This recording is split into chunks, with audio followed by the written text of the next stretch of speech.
कहते हैं शादी की रात अगर दुल्हन दूल्हे की तरफ पीठ करके सोए तो वजह सिर्फ शर्म नहीं होती, कभी कभी वजह वो होती है जिसे जानने के बाद इंसान अगली सुबह देखने लायक नहीं बचता।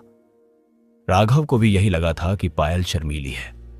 सुहागरात की पहली रात थी। कमरा लाल रोशनी से भरा हुआ था। फूलों की खुशबू हवा में तैर रही थी और बाहर गांव में ढोल नगाड़ों की आवाज अब धीमी पड़ चुकी थी। राघव बिस्तर के एक कोने पर बैठा था और पायल दूसरी तरफ पीठ करके। उसने धीरे से आवाज लगाई, पायल। कोई जवाब नहीं आया। उसे लगा शायद थक गई होगी, लेकिन तभी पायल हंसी। वो हंसी अजीब थी। उसमें खुशी नहीं थी, उसमें इंतजार था, जैसे कोई बहुत देर से भूखा बैठा हो। राघव ने जब पास जाकर उसका घूंघट उठाने की कोशिश की तो पायल ने उसका हाथ पकड़ लिया। उसकी उंगलियां ठंडी थीं, इतनी ठंडी कि राघव के शरीर में झुरझुरी दौड़ गई। पायल ने बहुत धीमी आवाज में कहा, जल्दी किस बात की है राघव? 7 फेरे तो पूरे हो चुके हैं।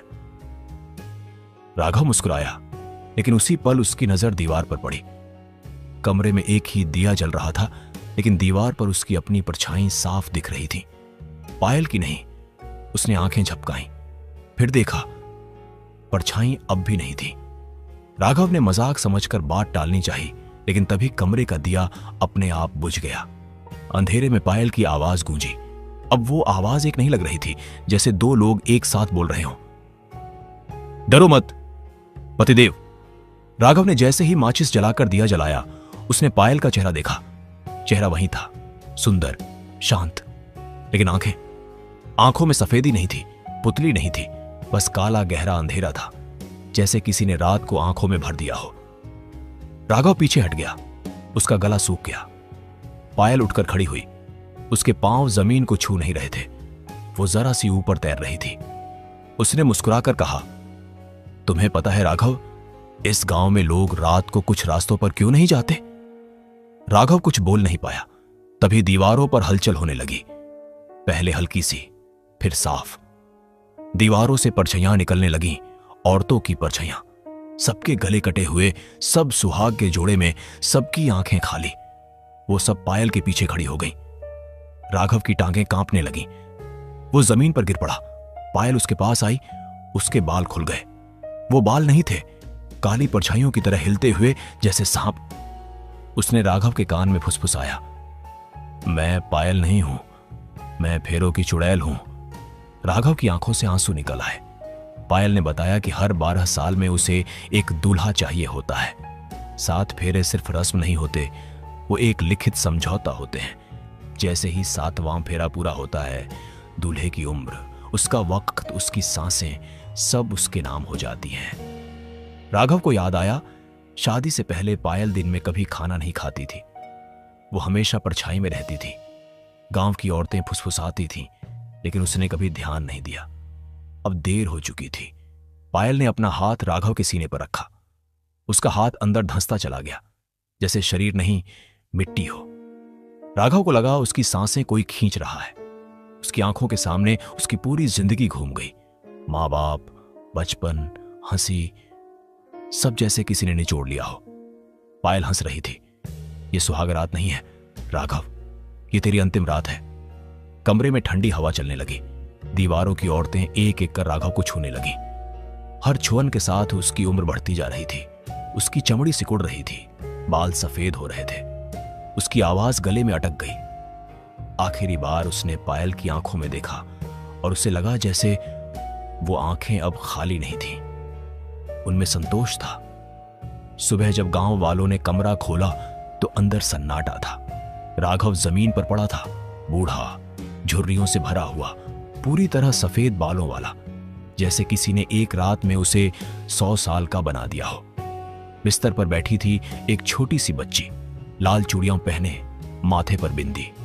उसने मुस्कुराकर सबकी तरफ देखा और कहा, शादी अच्छी हुई थी। गांव वालों की चीख निकल गई। किसी की समझ में कुछ नहीं आया।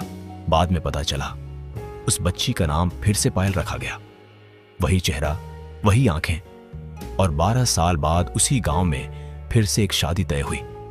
आज भी उस गांव में लोग कहते हैं, अगर शादी की रात दुल्हन आईने में न दिखे, अगर उसकी परछाई साथ न चले, तो समझ लेना 7 फेरे नहीं हुए हैं। समझ लेना किसी ने अपनी जिंदगी दान में दे दी है, क्योंकि फेरों की चुड़ैल आज भी जिंदा है और उसे अगली शादी का इंतजार है। गांव वालों ने उस बच्ची को पायल नाम दे तो दिया, लेकिन कोई भी उसे गोद में उठाने की हिम्मत नहीं करता था। उसकी आंखें बहुत ज्यादा गहरी थीं, जैसे किसी ने उम्र से पहले उसे बहुत कुछ दिखा दिया हो। राघव के अंतिम संस्कार के दिन वो बच्ची दूर खड़ी सब देखती रही, रोई नहीं, बस मुस्कुराती रही। और जब चिता की आग ठंडी हुई तब उसने बहुत धीमे से कहा, अब गिनती शुरू हुई है। किसी ने सुना नहीं, या शायद सुनना नहीं चाहा। समय बीतता गया, पायल बड़ी होने लगी, लेकिन अजीब बात यह थी कि वो कभी बीमार नहीं पड़ी। न उसे बुखार हुआ, न चोट लगी। 12 साल की उम्र तक आते आते उसकी सुंदरता पूरे इलाके में चर्चा का विषय बन गई। लोग कहते थे, इतनी सुंदर लड़की तो इस गांव में पहले कभी नहीं हुई। लेकिन रात के वक्त जब सब सो जाते, कुछ लोग दावा करते थे कि उन्होंने पायल को हवेली की छत पर खड़े देखा है, हवा में बाल लहराते हुए, और उसके पीछे खड़ी औरतों की परछाइयां। उसी साल गांव में एक लड़का आया, नाम था मोहित। बाहर शहर में पला बढ़ा, पढ़ा लिखा, अपने किस्मत से अनजान। उसे गांव की कहानी नहीं पता थी। उसने पायल को पहली बार कुएं के पास देखा। पायल पानी नहीं भर रही थी, बस पानी में अपना चेहरा देख रही थी। मोहित ने जब उससे बात की, पायल ने सिर उठाकर मुस्कुरा दिया। उस मुस्कान में कुछ ऐसा था कि मोहित वहीं ठहर गया। उसी पल बिना जाने उसने अपनी जिंदगी का पहला फेरा पूरा कर लिया। शादी तय हुई। गांव वालों के दिल कांप रहे थे, लेकिन किसी की जुबान नहीं खुली। सब जानते थे 12 साल पूरे हो चुके हैं। शादी की रात आई, वही कमरा, वही लाल रोशनी, वही फूलों की खुशबू। मोहित को कुछ भी अजीब नहीं लगा। पायल इस बार सामने बैठी थी, लेकिन उसकी आंखें झुकी हुई थीं। मोहित ने हंसकर कहा, डर लग रहा है क्या? पायल ने सिर हिलाया। नहीं, भूख लगी है। रात गहरी हुई। जैसे ही मोहित ने पायल का हाथ पकड़ा, उसके हाथ पर उंगलियों के निशान उभर आए, किसी औरत के हाथों के। फिर एक और, फिर कहीं। मोहित ने हाथ छुड़ाना चाहा, लेकिन अब बहुत देर हो चुकी थी। दीवारों से फिर वही परछाइयां निकलने लगीं, इस बार ज्यादा थीं।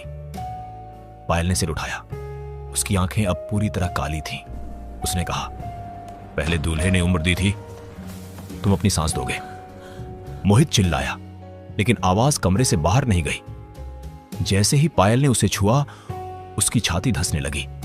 उसे लगा कोई उसके अंदर से हवा खींच रहा है। वो गिर पड़ा। पर इस बार कहानी वहीं नहीं रुकी। जैसे ही मोहित की सांस टूटी, पायल अचानक चीख पड़ी। पहली बार जमीन कांप गई। दीवारों की परछाइयां पीछे हट गईं। पायल घुटनों पर गिर गई। उसकी आंखों से काला पानी बहने लगा।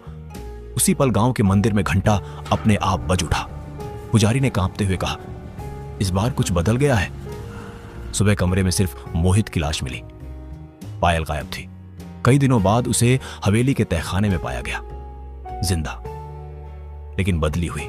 उसने बताया कि हर शादी के साथ चुड़ैल तो ताकतवर होती है, लेकिन हर बार उसके अंदर इंसानी यादें भी जागती हैं। राघव की आखिरी नजर, मोहित की चीख, अब वो सब उसे सोने नहीं देते। लेकिन कहानी यहीं खत्म नहीं होती, क्योंकि जब तीसरी बार 12 साल पूरे हुए, पायल ने शादी से इनकार कर दिया।